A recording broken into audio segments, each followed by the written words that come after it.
11ই April দুপুরের video ছিল এটা। তো দেখো আমরা কিন্তু প্রায় অনেকটা দূর চলে এসেছি। এখনো যদিও বা উড়িষ্যা টপকাই মানে ওই আর কি ওয়েস্ট বেঙ্গলে আমরা এখনো অবধি ঢুকতে পারিনি। তো জানি আমাদের যেতে না বেশ অনেকটাই দেরি হয়ে যাবে। তারপরে দেখো ওই যে সাঁতরাগাছির আগে যে একটা স্টেশন ধরে ওই স্টেশনে না প্রায় 1 ঘন্টার মতন ট্রেনটা দাঁড়িয়েছিল।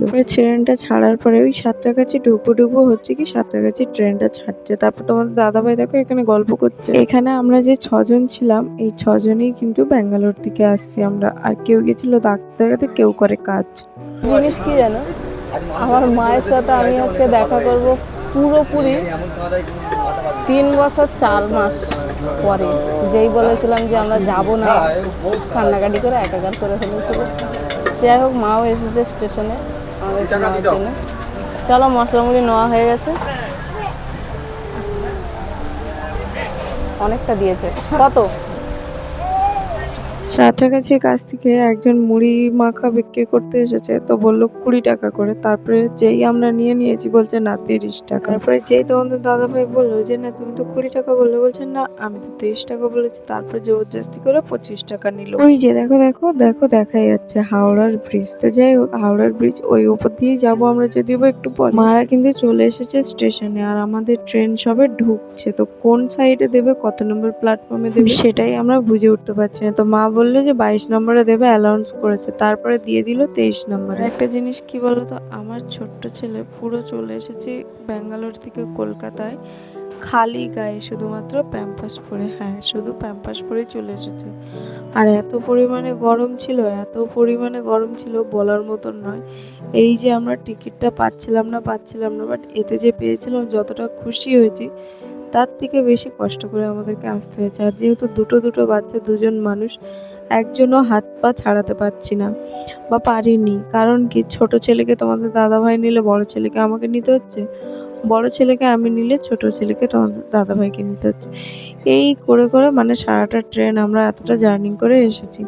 তারপরে দেখো ট্রেন ঢুকে গেছে, এই যে চলে এসেছে। এটা হলো আমার ভাসুরের ছেলে, মানে জ্যাঠা শ্বশুর মশাইয়ের ছেলের ছেলে।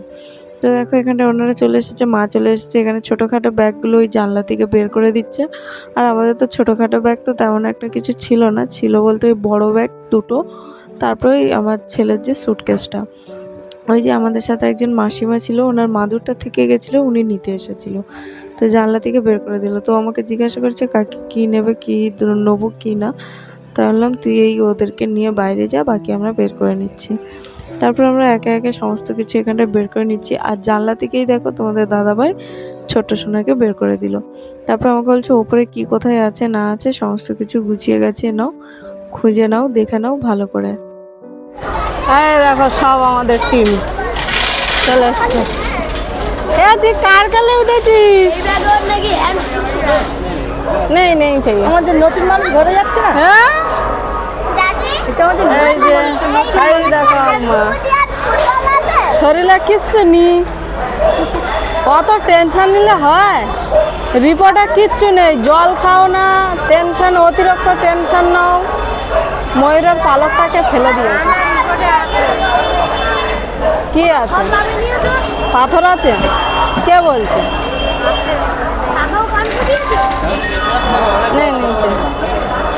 চলো এখন যাওয়া যাক আগের দিকে। তারপর আমরা বাইরের দিকে চলে এসেছি। দেখো হাওড়া স্টেশন পার্কিংয়ে চলে এসেছি।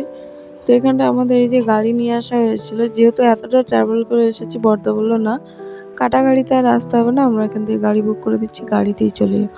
তো এই যে গাড়ি চলে এসেছে, ওই গাড়িতে করে আমরা যাব। আর 7 সিটারের গাড়ি ছিল, কোনো রকম কোনো সমস্যা কিন্তু আমাদের হয়নি গাড়ির মধ্যে। সবাই খুব ভালোভাবেই আমরা চলে এসেছিলাম। আর দেখো এখানটায় সমস্ত ব্যাগ প্যাক নিয়ে আমরা সবাই গাড়ির জন্য অপেক্ষা করছি। আর এটাই ভাবছি যে কখন গিয়ে ঘরে উঠবো। অনেক দিনের পর কিন্তু হাওড়াতে আমরা এসেছি, প্রায় 3 বছর 4 মাস পর। আর 3 বছর 4 মাস পর কিন্তু আমার মায়ের সাথেও আমার দেখা হলো। তো দেখে মায়ের তো চোখ মুখ দেখে বোঝা যাচ্ছে মা অনেকটা খুশি হয়েছে।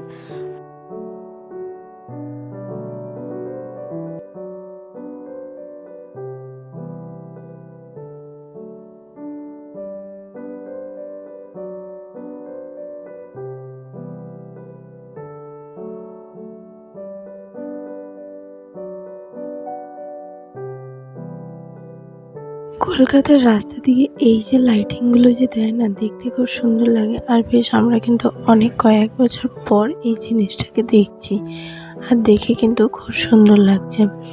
তারপরে দেখো এইদিকে যে রাস্তাগুলো, এগুলো আমরা প্রায় সময় মানে যখনই যাই তখনই কিন্তু এই রাস্তার ওপর দিকে যাই এবং দেখতে দেখতে যাই, বেশ ভালো লাগে।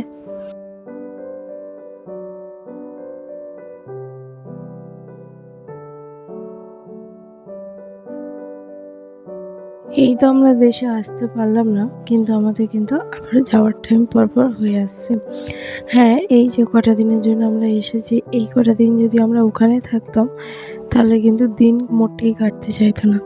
কিন্তু যেহেতু আমরা দেশে চলে এসেছি, দিনটা যে কিভাবে কেটে যাবে বলার মতন না।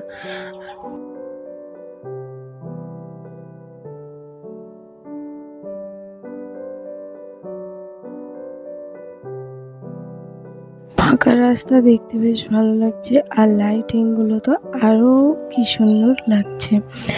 তো আমার তো এরকম রাস্তা বেশ ভালো লাগে। আর এই দেখো, ওই যে ছোটোবেলায় যখন মায়ের সাথে যেতাম না আমাদের দেশের বাড়িতে, মানে আমার বাপের বাড়িতে, ওই নিচের দিক থেকে বাস যায়, ঠিক আছে?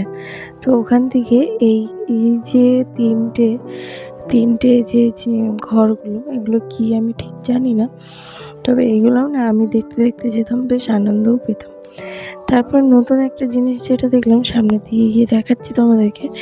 এটা যদিও বা এর আগে কিন্তু আমি দেখিনি, তবে হতে পারে পুরনো বা নতুন, কিন্তু আমার চোখে এর আগে কোনোদিনই পড়েনি।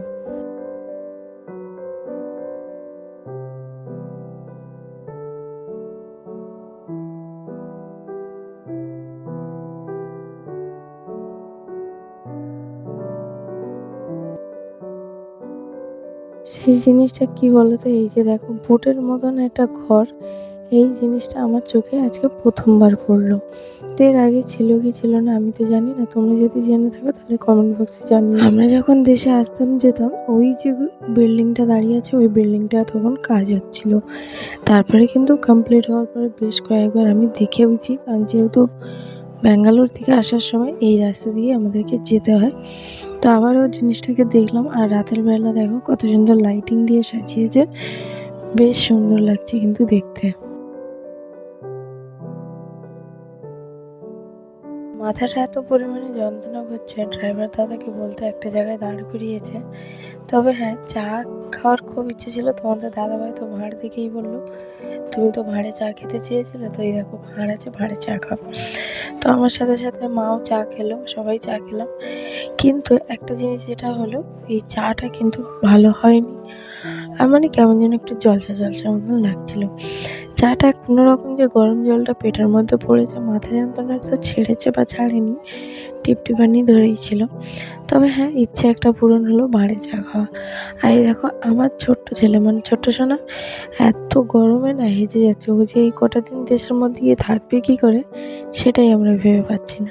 বড় ছেলের তো কোনো ব্যাপার না, ও খেলা করে বেড়াবে, ছুটে বেড়াবে, এদিক ওদিক করে বেড়াবে। কিন্তু সমস্যা হলো ছোট ছেলে, ওকে তো কোলে কোলে রাখতে হবে। আর এই গরমের সময় যদি বেশিরভাগ কোলে রাখা হয় তাহলে কিন্তু শরীর গরম হবে।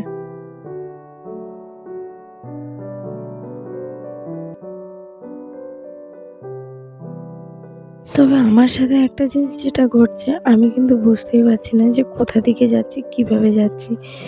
যেহেতু রাতের বেলা, আমি না রাস্তা চিনতে পারছি না। আর তার থেকে বড় কথা হলো, আমি তো এমনি রাস্তা চিনি না, আমি ভুলে যাই রাস্তাগুলো। তবে হ্যাঁ, তোমাদের দাদাভাইকে জিজ্ঞেস করছি, তোমাদের দাদাভাই বলে দিচ্ছে, বাট তাও আমি বুঝতে পারছি না। দেখো এই যে রাস্তাটা দিকে যাচ্ছিলাম না, একদম ফাঁকা রাস্তা, মাঝে মধ্যে দুটো একটা দোকান পড়ছে, গাড়ি ঘোড়া কিছুই চলছে না। আর রাতের দিকে তো তেমন একটা গাড়ি চলেও না। এই একটা ব্রিজ দেখো, এটা হলো ক্যানিং ব্রিজ। আমি দেখো এখনও যে ফোনে দেখছি আমি বুঝতে পারছি না, এটা হলো ক্যানিং ব্রিজ। ওই সাইডে যে লাইটগুলো লাগিয়েছে বেশ কিন্তু সুন্দর লাগছে। আর এটা হলো আমাদের বাসন্তী ব্রিজে উঠছে, আমরা কিন্তু প্রায় অনেকটা আগে চলে এসেছি। আর সত্যি কথা বলতে 3 বছর আগে যে বাসন্তী ব্রিজ দেখে গেছে, এখন কিন্তু সম্পূর্ণ উল্টো।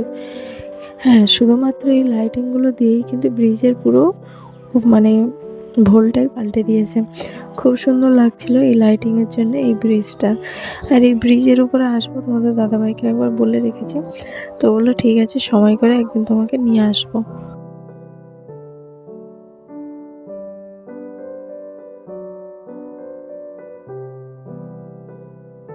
ছোটবেলায় কিন্তু এই ব্রিজের উপর থেকে আসা যাওয়া প্রচুর করেছি হেঁটে হেঁটে। তবে হ্যাঁ, তখন এই সৌন্দর্যের মায়া বুঝিনি। তবে এখন বুঝছি, ওই যে বলে না দাঁত থাকতে দাঁতের মর্ম বোঝে না, ঠিক তেমনই। যখন ছিলাম তখন বুঝিনি, আর এখন যেহেতু থাকি না, বছরে একবারই দেখা হয়, এখন বুঝছি। আর দেখো, তার জ্যাঠার সাথে দেখা করে সে তো বড্ড খুশি হয়েছে, আর সে কিন্তু এসেছেও তার জ্যাঠার জন্যই। মানে জ্যাঠা তো পাগল। হ্যাঁ, ওই যে আমাদের টিকিট হয়নি, আসা হবে না, তোমাদের দাদাভাই বললো তাহলে আর এবছর যাবো না। তবে কিন্তু সবারই মন খারাপের দিকে। বেশি মন খারাপ হয়েছিল আমার ছেলের এবং দাদার, কারণ ওই যে ছেলে অন্ত পাগল, তো ছেলেকে নিয়ে কিন্তু চলে গেছে দেখো আগে আগে। আর আমরা নামছি, এবার টুকটুক করে ব্যাগগুলো নামাবো, এবার ভেতরের দিকে যাবো। এই যে রাতের দিকে কিন্তু তোমরা বুঝতে পারবে না, কিন্তু এইখানে ছিল, যেখানটায় লাইটটা জ্বলছে ওখানটায় ছিল আমাদের ঘর, যেটা ভেঙে দেওয়া হয়েছে, মাটির ঘর ছিল, আর অন্ধকারে কিছুই দেখা যাচ্ছে না। আর এই যে এটা হলো বর্দার ঘর বর্তমান, যেখানে আমরা থাকবো। আর যে সাইডে ওই যে ব্যানার টাঙানো দেখতে পাচ্ছ, ওটা কিন্তু দাদার হাউস অফিস, মানে ঘরের মধ্যেই অফিস, দাদা ওখানে বসে কাজ করে। তো চলো, ভিডিওটা ছিল এই অবধি। ভালো লাগলে লাইক করো, কমেন্ট করো, শেয়ার করো। চলো টাটা, ভালো থেকো।